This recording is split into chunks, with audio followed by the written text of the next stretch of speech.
Hey guys, welcome back to another Shep Talk movie review. Today's movie is Dora and the Lost City of Gold. But before we get there, a couple admin notes. First, if you like what you see here, remember to like, share, and subscribe. I'm trying to get this channel to 100 subscribers, and everything you do to help, I greatly appreciate. So thank you again. Second admin note, for the month of August, I am doing a giveaway, so stay tuned to the end of this movie for all the details. Now, back to the review. Quick synopsis. Dora is a homeschooled girl who's grown up in the Amazon rainforest. When her parents decide to go on a dangerous expedition, they decide to send Dora to the city. First off, with this movie, I am going to come out and say it. I've never watched Dora the Explorer. I've probably heard some of the some of the quotes and stuff like that from Dora, but I have never really personally watched a Dora the Explorer cartoon from start to finish. So if I miss Easter eggs or if I get references wrong, please don't kill me. I've never watched Dora. I'm not the target audience. I was not the target audience when that TV show cartoon first came out. So I'm going to do my best, but I'm just going to give you my straight, honest opinion of this movie, not of the movie, how it relates to the cartoon. So after saying all that, why did Shep go see Dora the Explorer, Dora and the Lost City of Gold? And twofold, really. There's a few actors in this movie that I really enjoy, so I figured why not go see this movie and see how well they do. And two, Dora seems to be popular, and I run a YouTube movie review channel. And one of the first actors and one of the first reasons why I went to see this movie is Isabella Moner. She plays Dora, and I think without her, this movie probably would not have even been remotely good, in that area. Isabella Moner puts her all as Dora. She is Dora in this movie through and through. Her mannerisms, her comedy.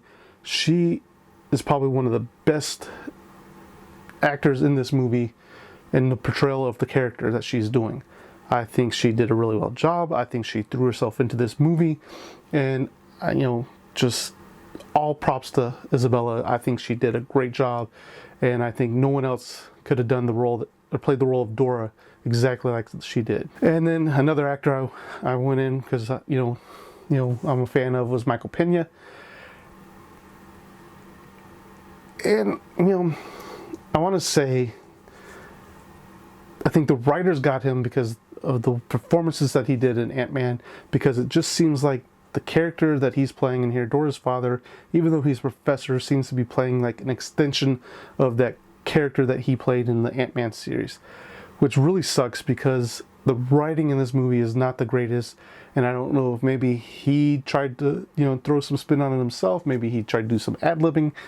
I don't know what it is, but the writing's not strong in this movie, and the character development in this movie is not that strong. And so the character we get for Michael Pena's, is just not that. It doesn't hold up. He's not as funny as he wants to be. There's even one scene where it looks like he's trying to do a play on the scene he did in the first Ant-Man, where he's just breaking things down, and it doesn't work. It falls flat.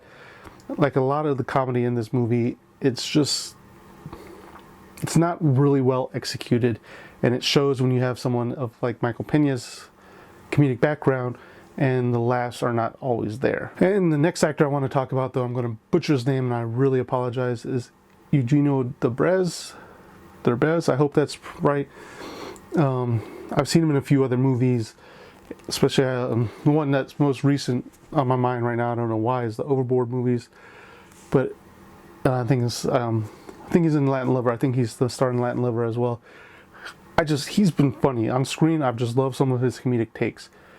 Sadly, again, I think, due to the writing in this movie, and again, I know they're trying to aim it towards kids and whatnot, but they don't give him enough to work with. Again, I don't know if it's because a mixture of his ad-libbing or because the writing wasn't that great, but it fell through. His character is, again, one-dimensional. We don't really see much growth. He's that typical cartoon character, and we know with both him and Pena that they are great at comedy.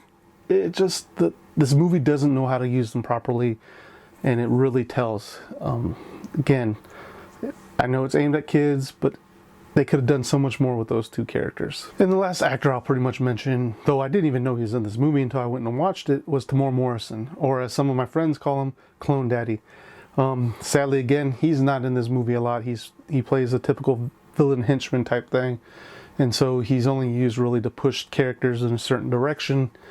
But whenever Tamora Morrison is in a movie, I'm going to bring it up. The guy is awesome, and I wish we could see more of him. And I know I've mentioned the writers already once before.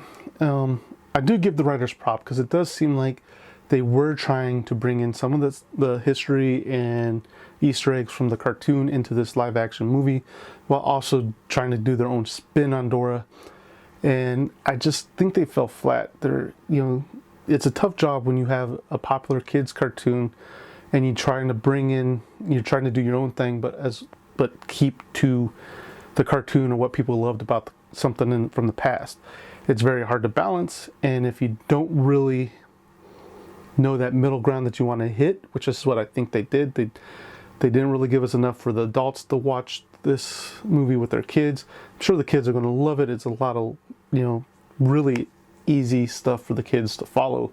It's just, as an adult sitting there watching with your kid, you're most likely going to get bored unless, again, you grew up watching Dora the cartoon, and then you'll probably find more joy in it than, say, someone like me who's coming to this movie without any background information about this cartoon. And because of that information, I had no idea about Boots and Swipe. I know about Boots really because of the trailer and the posters had Boots on them. And Swipe I had no idea about, and I'll talk a little bit about him in a minute. So more focus on Boots. And Boots was one of those things where I know they brought him onto the movie just for the simple fact that, again, he ties into the cartoon. He's a major part of the cartoon.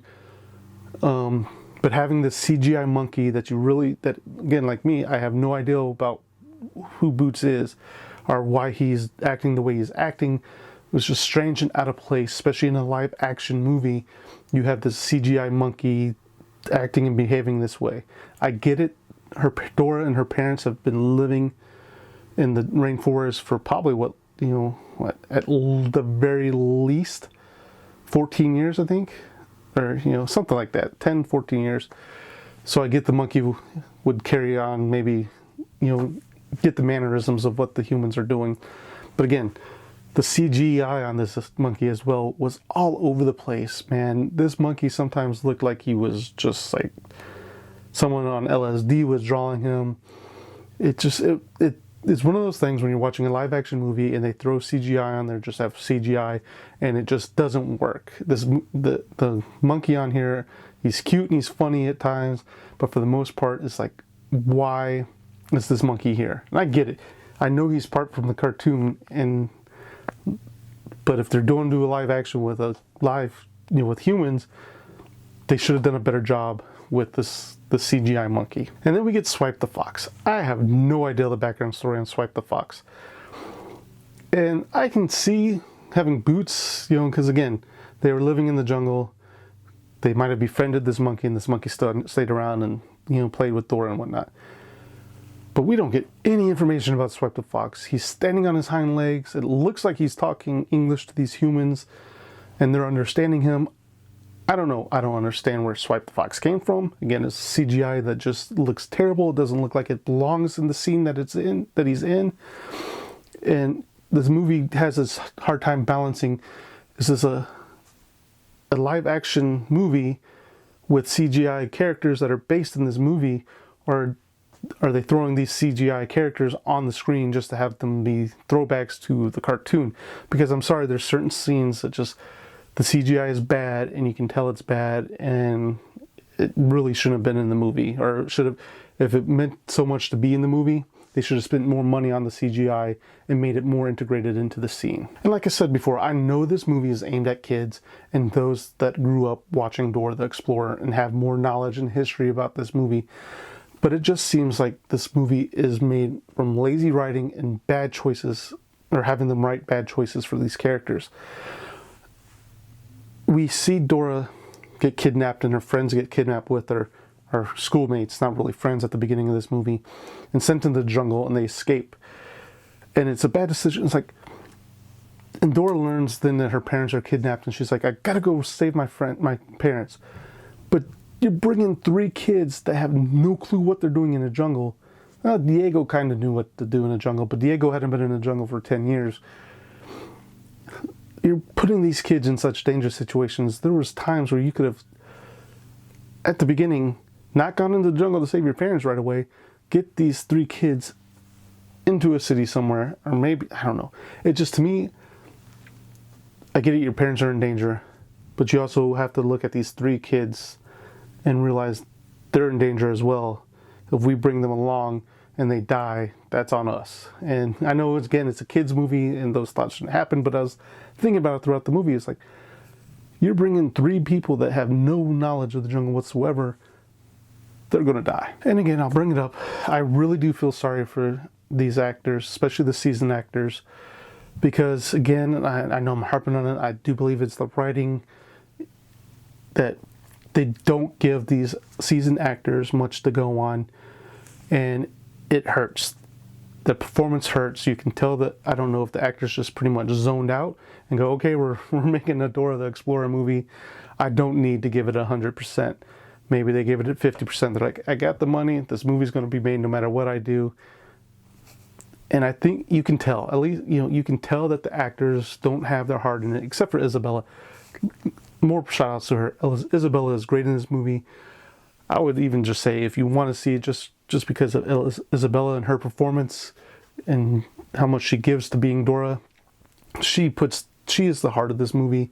And without her, this movie would be, when I give my rating, I'd drop it down even further. What I would have really loved to have seen in this movie is at the beginning, when her parents decide to send Dora off to the city because they're going on this dangerous expedition. I would have rather have seen more interaction with Dora navigating through the halls of high school. I know we've seen these types of movies before, and the first one that comes to mind is Mean Girls, and they've done it. They've done it better, but I would have loved to have seen more interaction with, Dora traveling, just figuring out the halls of high school. When she's in her element in the jungle, nothing can stop her. Nothing hurts her. But when you get her into the high school, that's when we see her vulnerable. We see her open up more. And that's where we can connect with her more. I would have rather have seen that movie than seeing Dora and her 3 schoolmates get trapped in a jungle. Because in talking about that, and I get this again, I get that this is a kid's movie, but I keep harping back on this, where the 3 schoolmates shouldn't be in the jungle. They should, all 4 of them really, because Dora, even though she knows what to do in the jungle, she is very much a loner, especially throughout most of this movie, and does things that really would have gotten all 4 of them killed. And the simple fact that I don't think they even got a scratch on them. They barely stayed dirty. I know they got, poured on with water and stuff like that as well. But, at the end of this movie, you're looking at them going, did you even go through a rainforest? You don't even look like you walked to school, much less walk through a jungle for days. It's just, yeah, this movie just doesn't do it for me. And so with that, guys, I'm going to give Dora the Explorer, or Dora in the Lost City of Gold, 2 out of 5 Sheps. And the reason I'm giving it 2 Sheps is, like I said before, Isabella Moner she gives it her all in this movie. Without her portraying Dora, I would have definitely given this movie 1. The CGI is just bad. They give us no really backstory. Going in, they expect you to understand where Dora is coming from, where Swipe and Boots are coming from. And I think they could have at least, I know exposition sucks in a movie, but give us a little bit. Give us a little backstory on this stuff. Give us why Boots is there. Give us why Swipe is there. Give us a little more depth on the characters. I get it, this is a kid's cartoon, but you could still write a good movie or still write a good kid's cartoon and give us a little bit, and give it and maintain that child wonder. So guys, thank you for staying to the very end. Like I said at the beginning, for the month of August, I am doing a giveaway for an 8x10 signed photo of Michael Shanks, best known for playing the role of Dr. Daniel Jackson in Stargate SG-1. Now, what does it take to be entered into this giveaway? I ask only 3 things from you guys. 1, be a subscriber to my channel. And what that means is also, if you have your subscriptions set to private, set them to public so that way I can view your subscription and make sure and just verify. And I will put the link for that down below. in the description. Second, share this video. As I said at the top, I am trying to get 100 subscribers on my YouTube channel.